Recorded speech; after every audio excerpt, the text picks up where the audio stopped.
Magandang araw po mga kaibigan. So may panibagong vlog naman ako ngayon. Ang gagawin ko pala ngayon is magtanim ako ng kalabasang puti dito sa lupa namin. So bago lang to natapos na inararo, so maganda na to taniman. Baka uulan. Dito pala may mga hinanda na ako na gagamitin ko na pagtanim para dire-diretso yung pagtanim ko. Ito ba yung bara? So dito yung tae ng kambing, yung pangpataba. May ni-ready na ako. Tapos itong abono, fertilizer. At saka itong tubig. So pagkatapos na magtanim, para madiligan. So ang kulang lang dito mga kaibigan, yung itatanim ko na pinunla ko na kalabasang puti. Kukunin ko pa doon. So kukunin ko na mga kaibigan.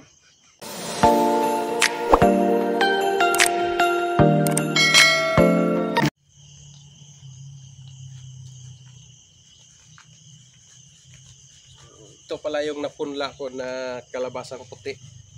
Pwede na to siyang itanim. Natanim ko na to mga kaibigan. Isa natin itanim. So mag-umpisa na ako magtanim ng kalabasang puti mga kaibigan. So una palang gagawin, dapat lagyan natin ng abono. So, sa ilalim. Kahit isang kutsara lang okay na yon. So pangalawa, lagyan natin ng itong pangpataba, yung tayo ng kambing. Dalawang taka lang okay na yun eh. Preparasyon para maganda. Tapos basahin natin para gumanda siya. Basahin natin yung tayo ng kambing.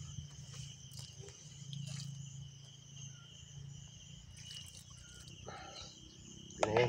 Tapos ilagay, saka natin ilagay yung kalabasang puti. Yan. Takpan natin ng lupa.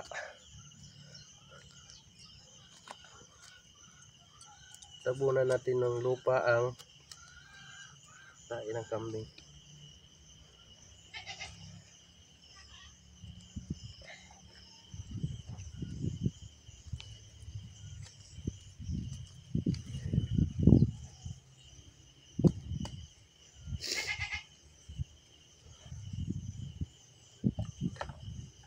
Pagkatapos yung takpan, diligan ulit para maganda-ganda talaga yung preparasyon niya.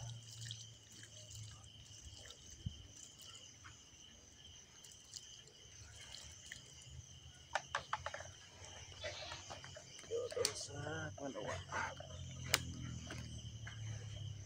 May mga butas na mga ginawa nito dito. No, kaibigan. So, ano na lang.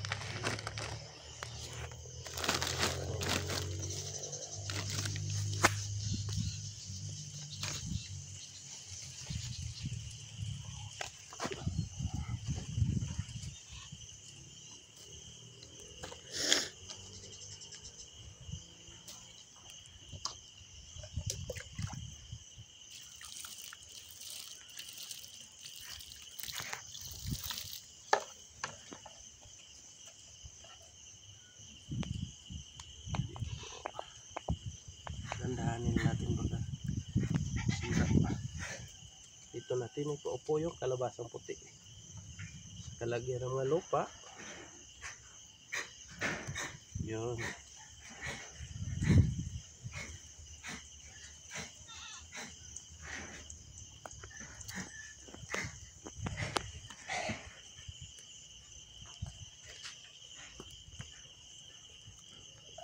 Tapos sabay dilig.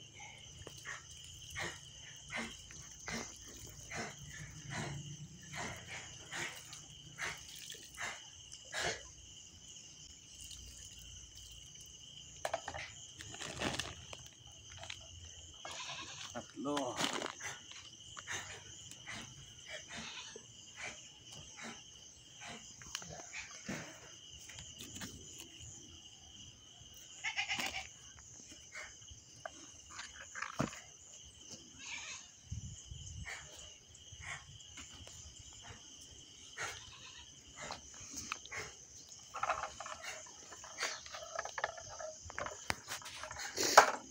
Maganda kasi maganda yung preparasyon mo mga kaibigan. May ganito. may abono na, may fertilizer na sa ilalim. Kahit hindi mo na abonohan, okay lang yan. Kasi may abono na sa ilalim. Pag lumaki na siya, gagapang na yung tawag yung gamot. Gagapang na yun dun sa ilalim, so makakain na siya ng abono.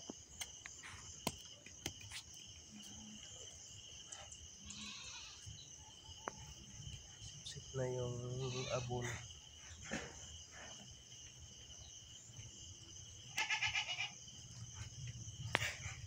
Gagapang na yung ugat pala yun, gamot.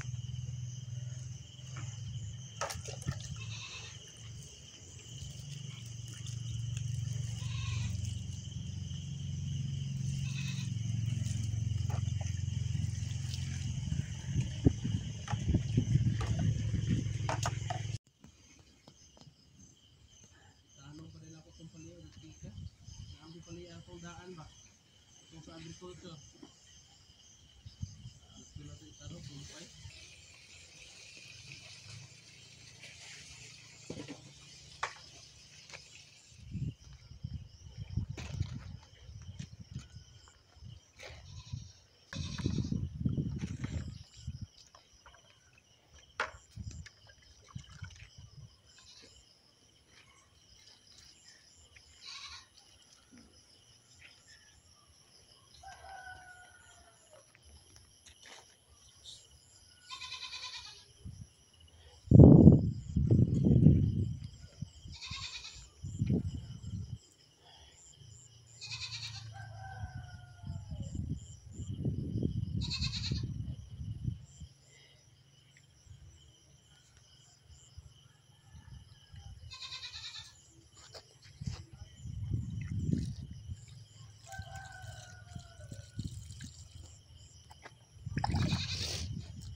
A few moments later. So natapos ko na natanim yung kalabasang puti mga kaibigan. Ngayon ang ginawa ko naman pang takip. Kailangan takipan kasi mainit yung araw. So, ano pa to bata pa. Hindi pa niya kayang sobrang init ng araw. Kailangan siya ng takip. Kumuha ko ng ng saging. Tuloy natin para lagyan natin ng takip. Kailangan nakaganon siya para hindi mainitan.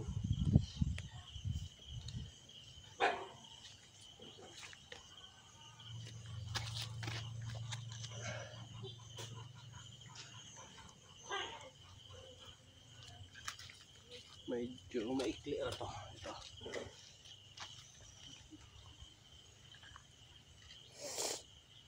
Support sa init ng araw.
Mga kaibigan, tapos ko na po na tanim lahat ng kalabasang puti. Tapos nalagyan ko na ng takip.